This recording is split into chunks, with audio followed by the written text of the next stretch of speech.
Pai, aqui está o teu filho, ele é instrumento da tua graça. Nessa noite, Pai, diante de tudo que estamos vivendo aqui, diante dessa atmosfera de cura, de liberdade, usa-o para a honra e glória do teu santo nome. É o que eu te peço, te agradeço, em o nome de Jesus.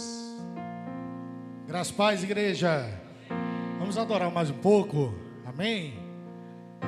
Estou preparando o caminho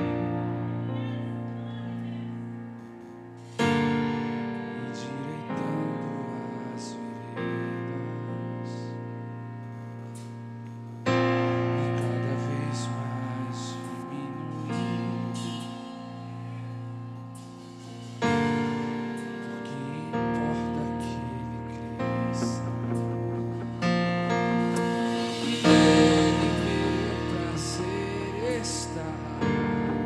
Eu não sou digno de desatar as suas sandálias, e nele a minha vida está, e eu caminho com a certeza de que ele virá. Adora o Senhor.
Assim, você está preparado para perder tudo, se for preciso, por amor a Jesus? Você pode sentar. E perder para Jesus, na realidade, Jesus não perde para ninguém. Nós usamos o nosso tempo, gastamos o nosso tempo, a nossa vida no altar, gastamos o nosso ser, a nossa vocação, nosso chamado aos pés do Senhor. E com certeza, a recompensa está estabelecida sobre nossas vidas. Amados, eu gostaria que vocês abrissem suas Bíblias em João 13. Nós vamos ler essa passagem tão conhecida de Jesus lavando os pés dos discípulos. João 13, a partir do verso 1. E a gente vai entender o porquê a gente louvou essa canção. Não esqueceram, não estava no schedule, mas eu vou lembrar. Sexta tem um entre elas colors, né? E sábado tem um entre eles ballers.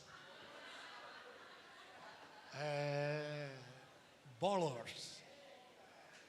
Exatamente. Então, se você é homem, né? Sábado nós vamos nos reunir para adorar o Senhor, glória a Deus. Para jogar futebol, jogar videogame. E para comer churrasco, irmão.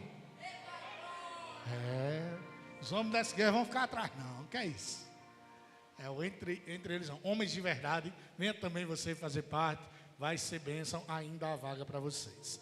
João 13, a palavra do Senhor diz assim, que assim, pouco antes da festa da Páscoa, sabendo Jesus que havia chegado o tempo de Deus, em que partiria deste mundo e iria para o Pai, tendo amado os seus que estavam no mundo, amou-os até o fim. Durante o final da ceia, quando já o diabo incutira no coração de Judas Iscariotes, filho de Simão, que deveria trair a Jesus, e sabendo Jesus que o Pai lhe outorgara poder sobre tudo que existe, e que viera de Deus e estava retornando a Deus, levantou-se da mesa, tirou a capa e colocou uma toalha em volta da cintura. Em seguida derramou água em uma bacia e começou a lavar os pés dos discípulos e enxugá-los com a toalha que estava na cintura.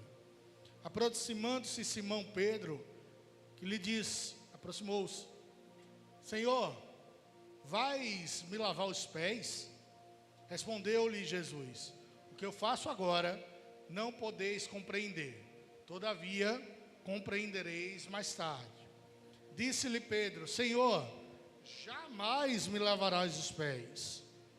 Ao que o Senhor lhe advertiu: se eu não lavar os seus pés, tu não terás parte comigo. Rogou-lhe Simão Pedro: Senhor, lava não somente meus pés, mas também minhas mãos e a minha cabeça.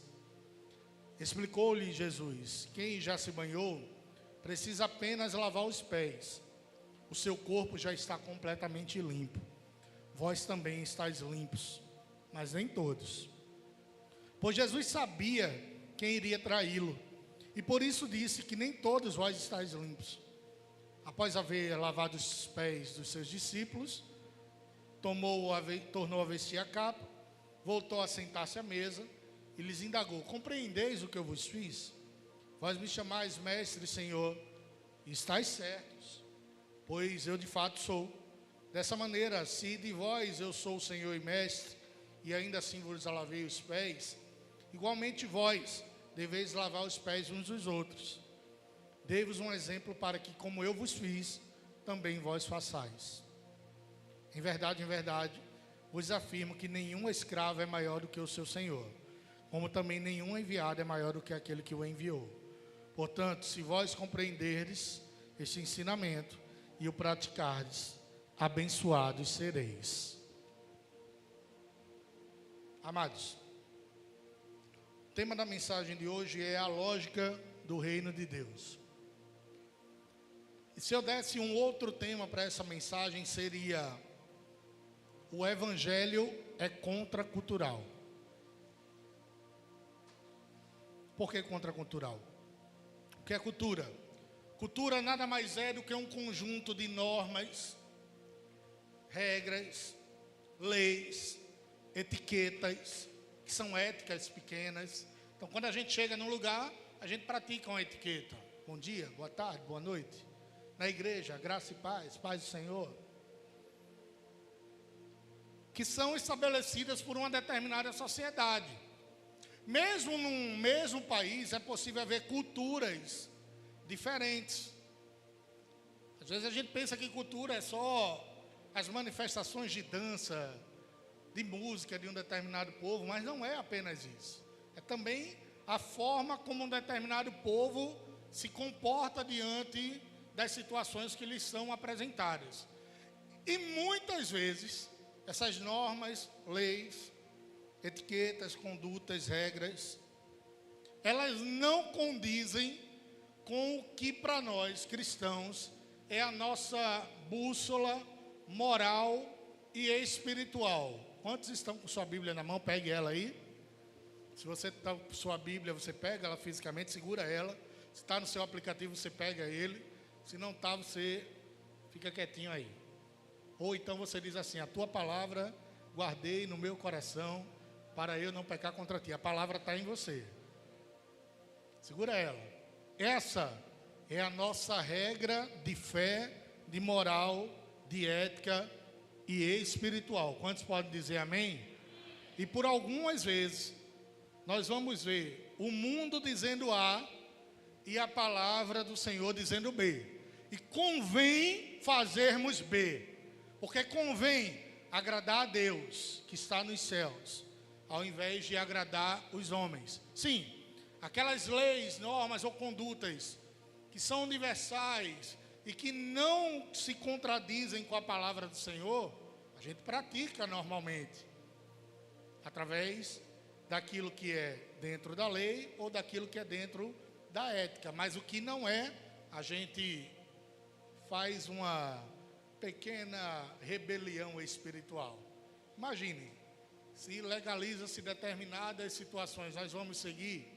Se tiver de acordo com a palavra do Senhor, seguiremos. Se não, imagine um dia que seja proibido pregar o evangelho. Você vai deixar de pregar?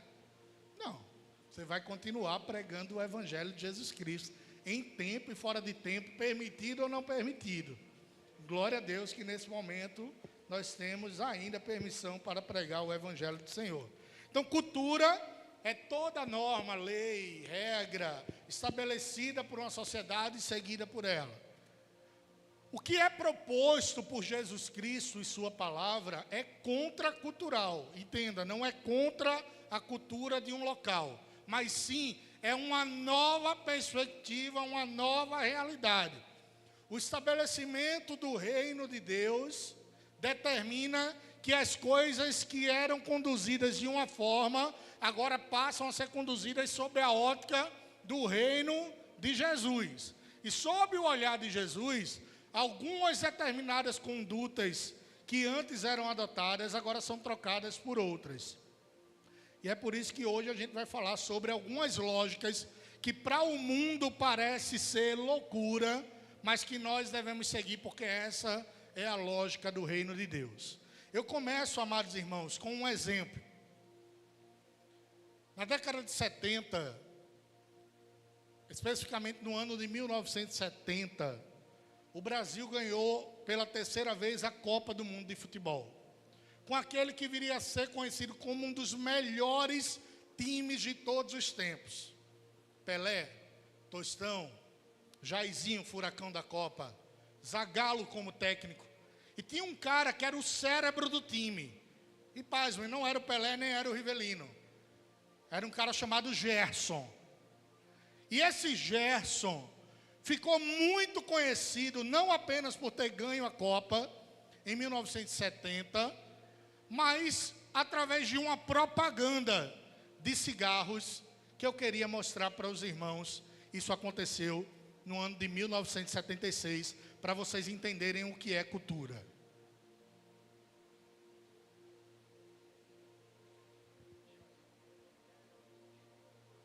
Se puder soltar o áudio. Tem alguém aqui na mesa de som para áudio? Segura um pouquinho aí, minha irmã.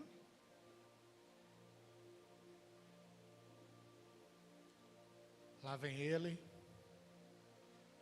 Um dos entre eles bowlers, Patrick. Solta o som aí, Patrick.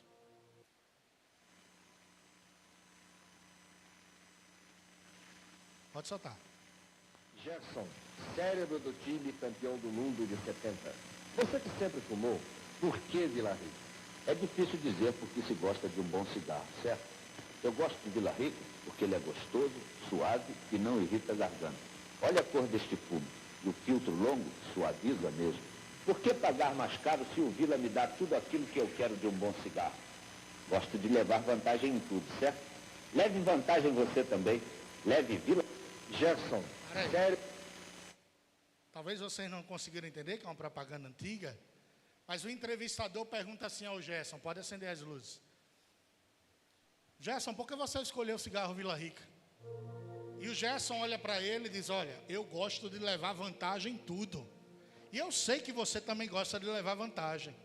O Vila Rica é mais barato e tem a mesma qualidade. Leve vantagem você também.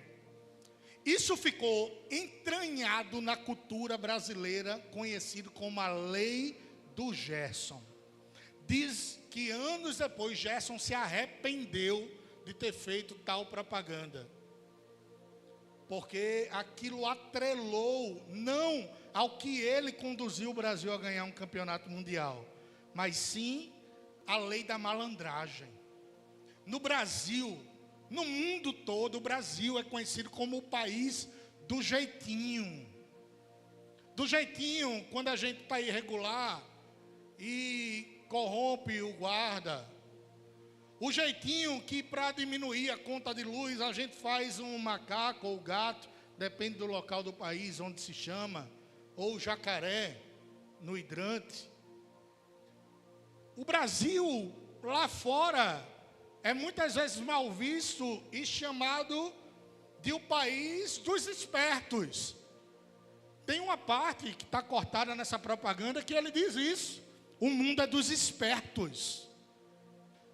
E pasmem, infelizmente, tal cultura tem entrado nas igrejas.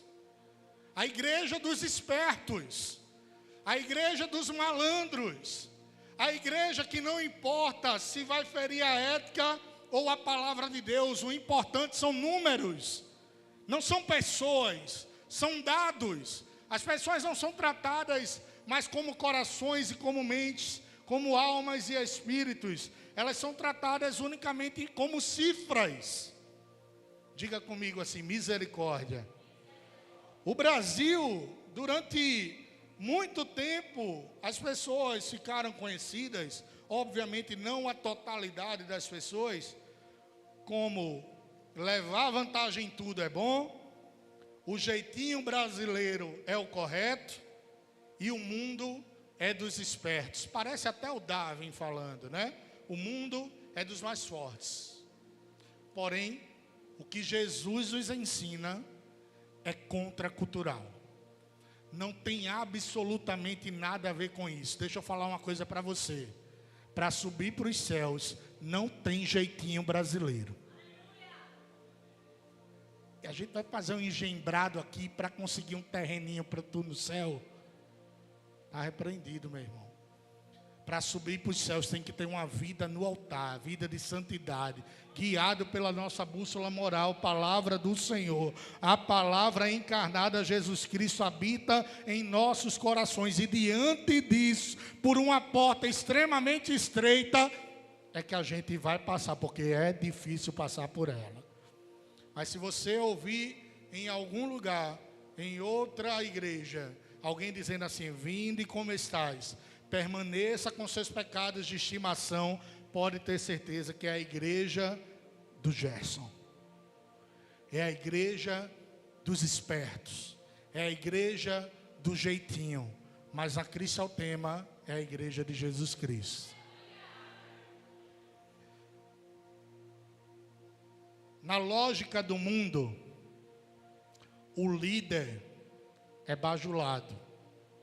Na lógica do mundo, o líder é exaltado. Na lógica do mundo, o líder comanda. Na lógica de Deus, a gente aprendeu lendo João 13, o líder é servo. O evangelho é uma cruz vazia, você pode dar um glória a Deus? Mas para nós que somos servos, o evangelho é uma bacia com água e uma toalha amarrada na cintura. E Jesus sentando na mesma mesa, onde havia um traidor, um negador e 10 que iriam o abandonar. Conhecendo o coração de cada um deles, tira a sua capa, coloca uma toalha na cintura, pega os pés sujos, calejados, de Pedro que iria negar, de Judas que iria trair, dos outros 10 que iriam abandoná-lo, e começa a lavar os pés dos discípulos, porque no evangelho contracultural, o mestre dá o exemplo.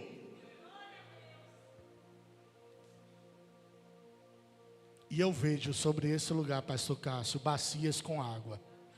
E eu vejo sobre esse lugar toalhas envolvidas à cintura, a começar pela liderança e se estender por todo o corpo de membresia dessa igreja. E eu creio que baseadas nessa contracultura do evangelho, assim nós seguiremos rumo aos céus de glória. Não tem como, meu irmão, não falar de Filipenses 2, 5, 10, que eu sempre falo que é o texto áureo da minha vida. tende em vós, apóstolo Paulo falando, o mesmo sentimento, o mesmo comportamento, a mesma atitude que houve em Cristo Jesus, que mesmo sendo Deus, não teve por usurpação ser igual a Deus. Antes tomou a forma de servo, servindo como um homem, e achado na forma dos homens, humilhou-se a si mesmo, sendo obediente até a morte e morte de cruz. Por isso Deus também o exaltou soberanamente e lhe deu um nome que é sobre todo nome, para que ao nome de Jesus se dobre todo o joelho e toda a língua confesse que Jesus Cristo é o Senhor e Salvador do mundo. A posição do Deus sentado no trono foi trocado por uma cruz, e agora ele está de volta no trono, porque quem serve recebe galardão. O do nosso mestre é que ele está sentado no trono. Qual é o seu galardão por você servir? Diga para quem está do seu lado: o seu galardão é ouvir do Senhor: vinde benditos de meu Pai, para a casa que eu vos tenho preparado, desde a fundação do mundo. Quantos aqui são servos do Senhor? Tem algum líder aqui nessa igreja? Levante sua mão. Líder, pastores, diáconos, líderes e PGs. Eu declaro sobre a vida de vocês bacias com águas e toalhas envoltas na cintura. Líder aqui não é bajulado, líder aqui não é babado, líder aqui não faz parte de panelinha, líder aqui não é alguém que é intocável, líder aqui lava os pés dos discípulos. No evangelho contracultural de Jesus, no reino de Deus, o último é o primeiro. Já no mundão, o último é desclassificado. Não é isso? Vestibular, último lugar, desclassificado. Fórmula 1, chegou em último, desclassificado, perdeu. Pior, futebol, Santa Cruz, rebaixado. É pior ainda, né? Nem desclassificado. É, Gabriel, é assim, tem que saber.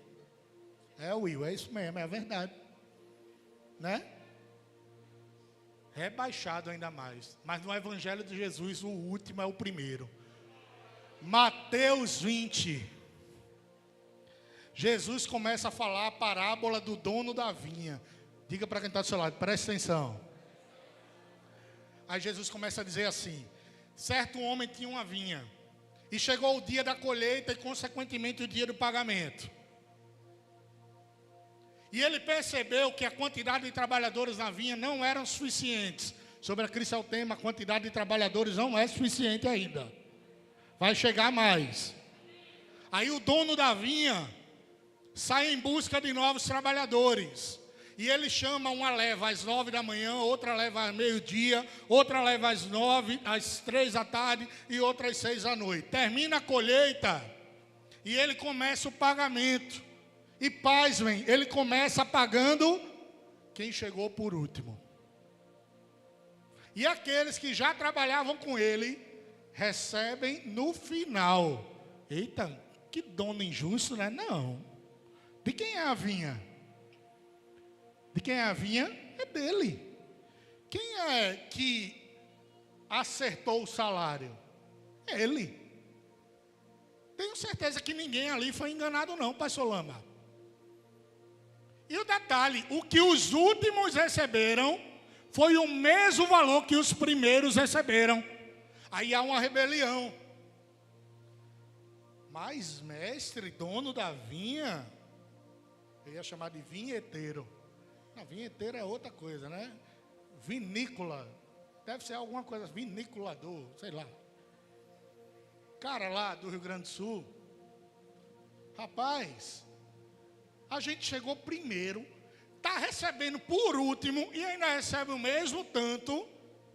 Como é que pode um negócio desse? O dono da vinha sou eu. Essa parábola é uma alegoria de Jesus chamando os judeus e Jesus chamando a Cristotema.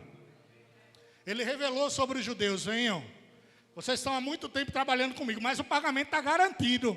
Só que os caras estão chorando porque Jesus chamou a Cristo ao tema. E a gente vai receber o mesmo pagamento. Mesmo chegando depois, mesmo chegando por último, a gente vai receber o mesmo pagamento. Ainda em Mateus 20, a mãe de Tiago e João não entendeu nada da parábola. Aí ela diz assim: ô Jesus, deixa eu dizer uma coisa para o senhor. Bota Tiago de um lado do trono e João do outro. Não entendeu nada. E Jesus: meu Deus, acabei de ensinar que os últimos são o primeiro. E a outra está preocupada onde é que Tiago e João vão sentar nos céus. Deixa eu dizer onde é que você vai sentar nos céus, meu irmão. Na mesa. É suficiente para você dar um glória a Deus? Se vai ser na direita, na esquerda, na frente, na cacunda de Jesus, eu não sei. Eu quero estar lá com Jesus. E você vai estar lá também. Para terminar de quebrar os caras na emenda, Jesus vê 2 cegos, dizendo: Jesus, filho de Davi, tenha misericórdia de mim. Tudo isso no capítulo 20. Ele conta uma parábola, ele fala com a mãe de Tiago e de João, e ele agora faz uma cura. Está tudo interligado. Aí Jesus olha assim: olha os últimos aí, ó. Olha os últimos chegando ali, dizendo: Jesus, filho de Davi, tem misericórdia de mim. Jesus é meio brincalhão, né? O que é que você quer que eu faça? Aí os caras: me dá um cão guia? Me dá uma bengala? Não. Nós queremos ver, mestre. Tu pode dar um cão guia, mas tu faz além. Que vocês vejam, que seus pecados sejam perdoados. E pode ter certeza que aqueles homens não estavam preocupados em que local eles iriam sentar à mesa com Jesus. Agora eles enxergavam o mestre face a face, porque chegaram por último e viram o mestre primeiro.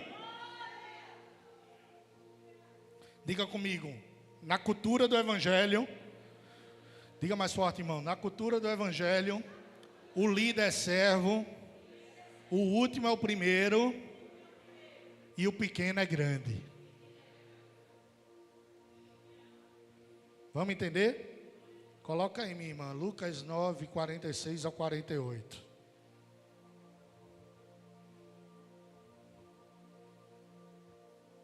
Emergiu entre os discípulos uma discussão. Esses caras não estão entendendo nada. Sobre quem dentre eles seria o maior.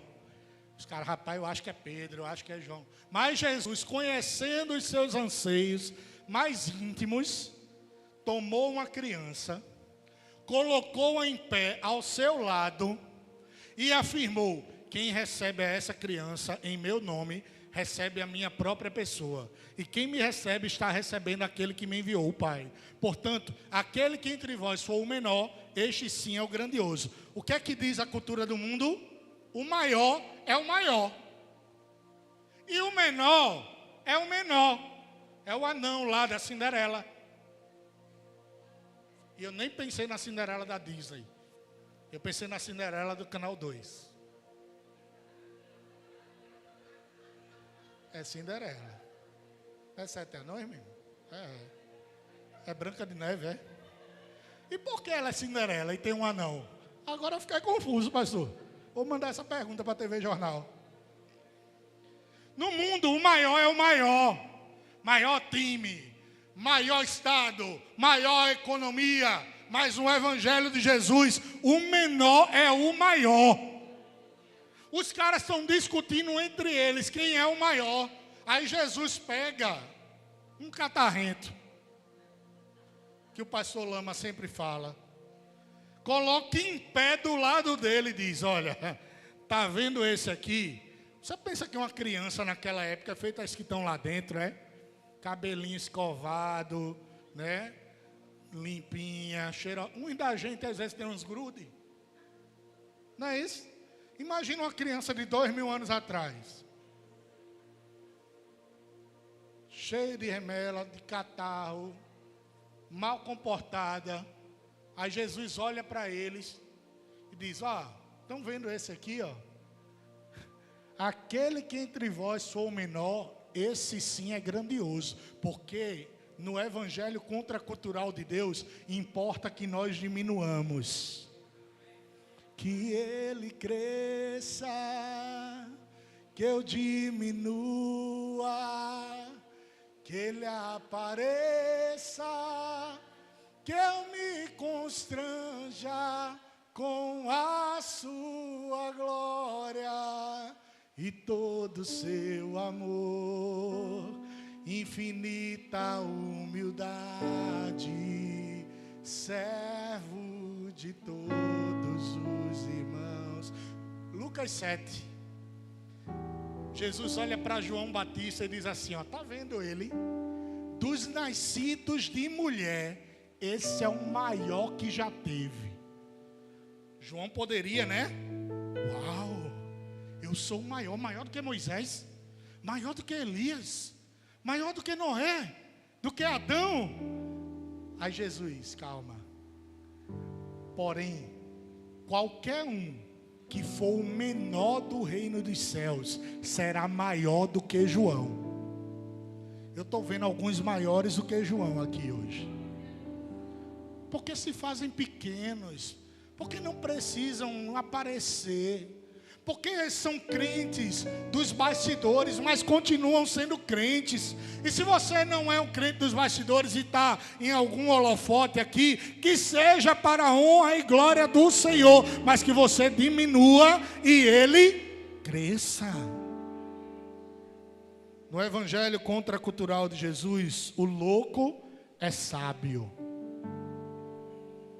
1 Coríntios 3, do 18 ao 20 diz: ninguém se iluda.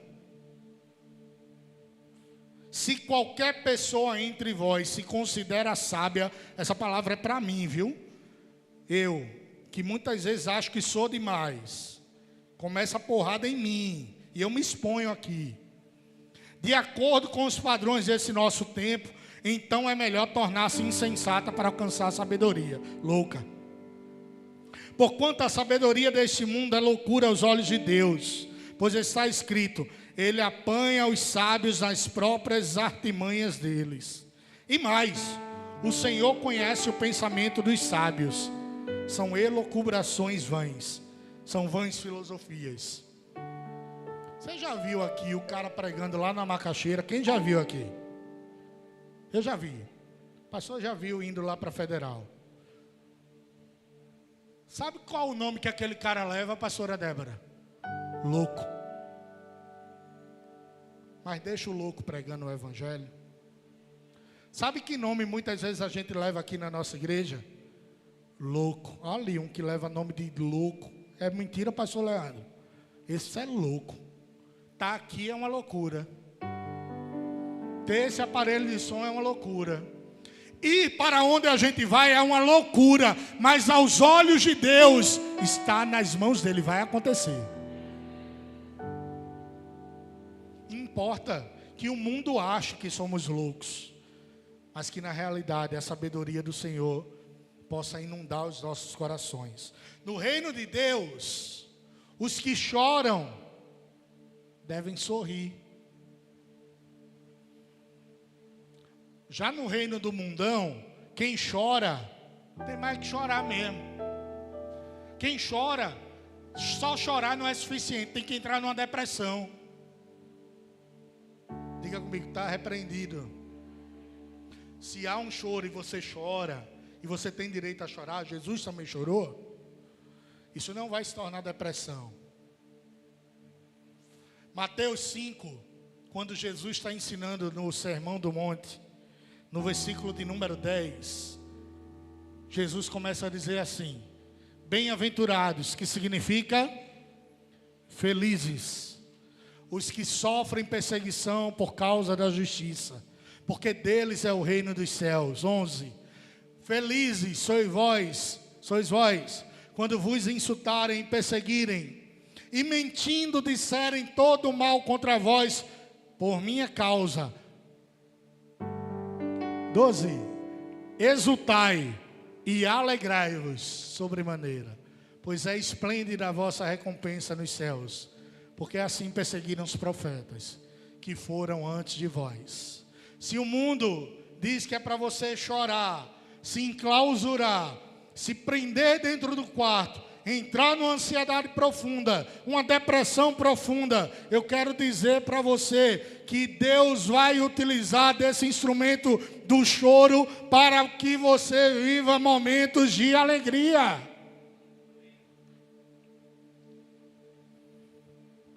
Qual é a de alguém que é perseguido? Ou ele vai chorar, ou ele vai querer se vingar.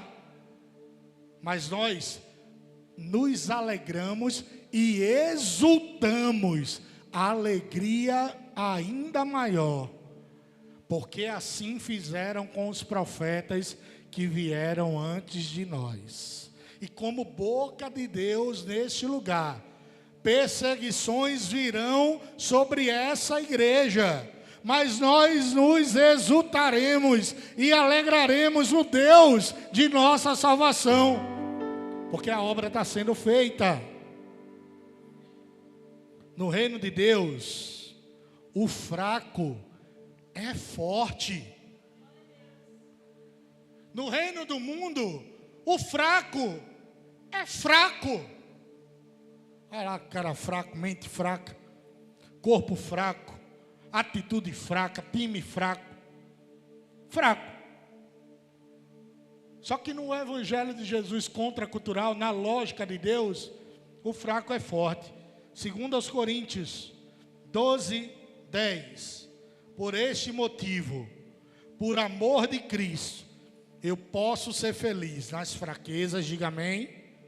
Nas ofensas, diga amém. Nas necessidades, nas perseguições e nas angústias. Porquanto, quando eu estou fraco, aí é que eu sou forte. Joel 3:10. Forjai espadas nas vossas enxadas.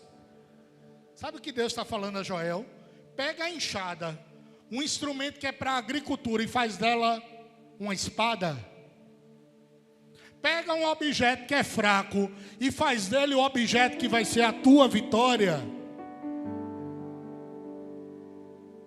Das vossas podadeiras, faz lanças. Daquilo que é usado para cortar a planta, faça uma lança. Aquilo é um objeto improvável. E Deus, através de Joel, completa dizendo: ao fraco, diga, eu sou forte. No reino de Deus, quem perde é que ganha. No reino dos homens, quem perde, já era. Perdeu. Em Mateus 16, 24 e 25, diz que Jesus declarou aos seus discípulos: se alguém deseja seguir-me, negue-se a si mesmo, tome a sua cruz e me siga.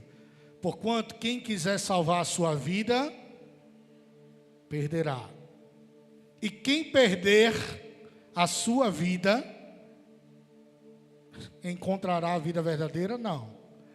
E quem perder a sua vida por minha causa, encontrará a vida verdadeira. Quando a gente aceitou Jesus, a gente perdeu muita coisa, meu irmão. Algumas amizades, perdeu comportamentos, perdeu determinados pecados, e por amor de Jesus, aí foi que nós encontramos graça, misericórdia, o carpinteiro que nos sara, que nos cura, encontraremos os céus de glória, encontraremos os nossos irmãos, porque na lógica de Deus, quem perde, acha.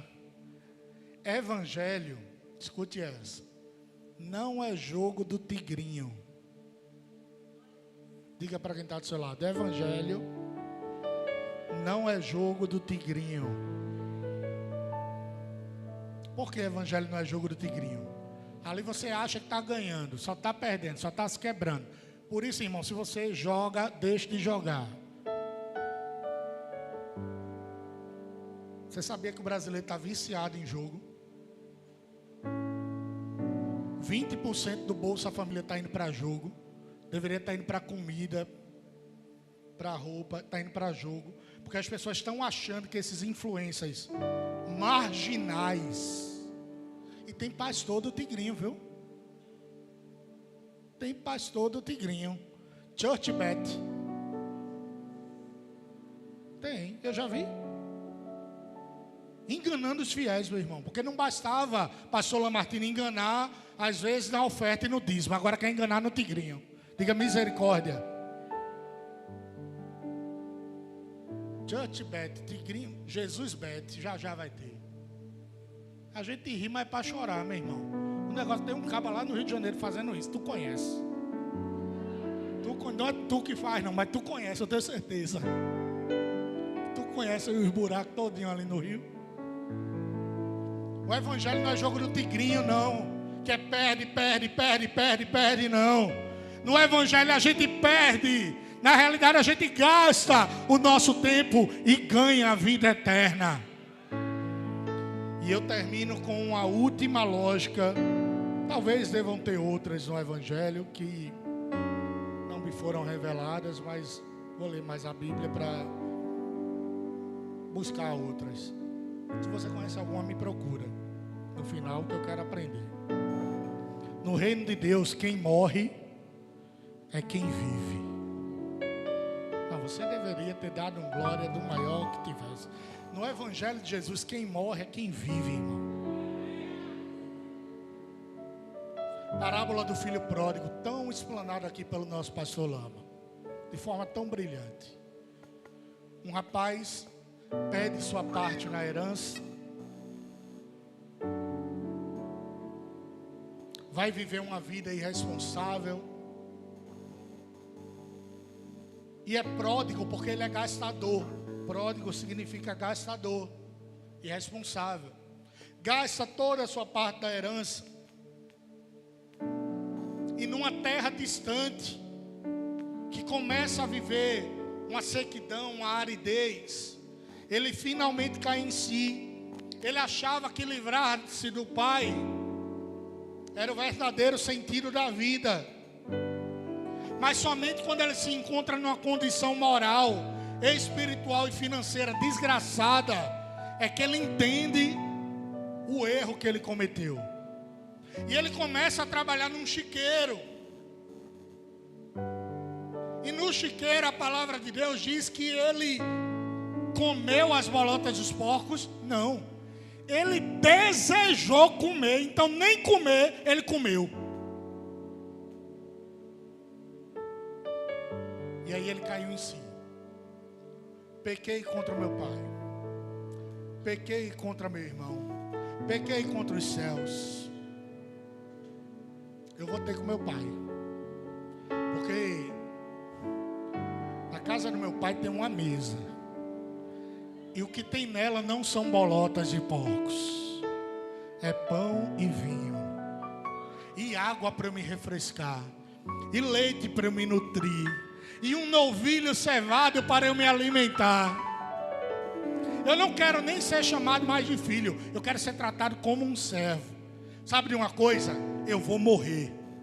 Eu vou morrer para minha condição de irresponsabilidade. Eu vou morrer para o pecado que me distanciou do meu pai. Eu vou morrer para minhas próprias ideias que me fizeram pegar uma parte da herança e ir embora para distante dele.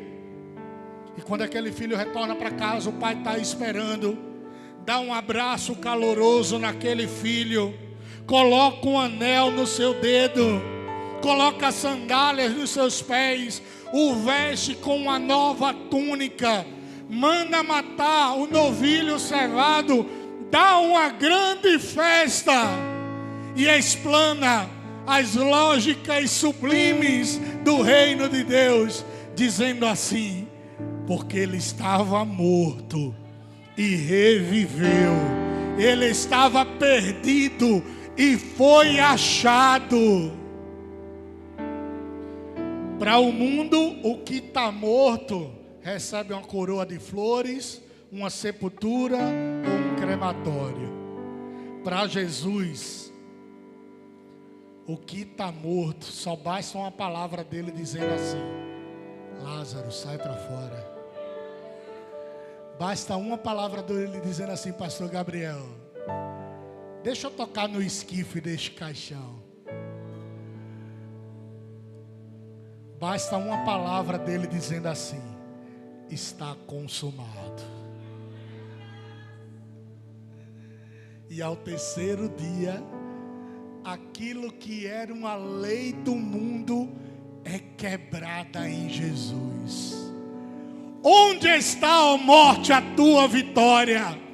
Onde está, inferno, o teu aguilhão? Jesus reviveu.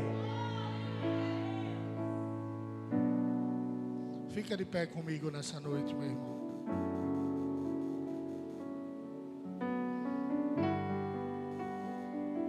Diga para quem está do seu lado: se você é fraco, aí é que você é forte. Se você acha que você é o último, você será o primeiro. Se existe morte sobre alguma área da sua vida, diga assim para ele: Jesus chegou. A lógica do mundo não pode alcançar a igreja do Senhor. A lógica do mundo não pode ser maior do que a palavra do Senhor.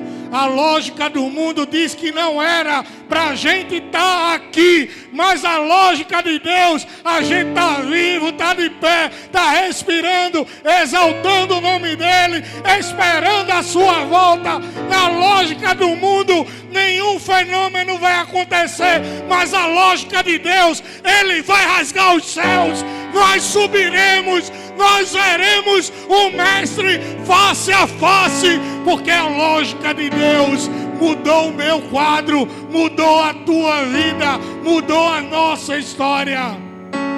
E essa lógica hoje quer te alcançar, porque o que estava morto é capaz de reviver, o que estava perdido é capaz de ser achado, e quem não tinha lugar na mesa, através de Jesus, hoje, com sua lógica, senta à mesa.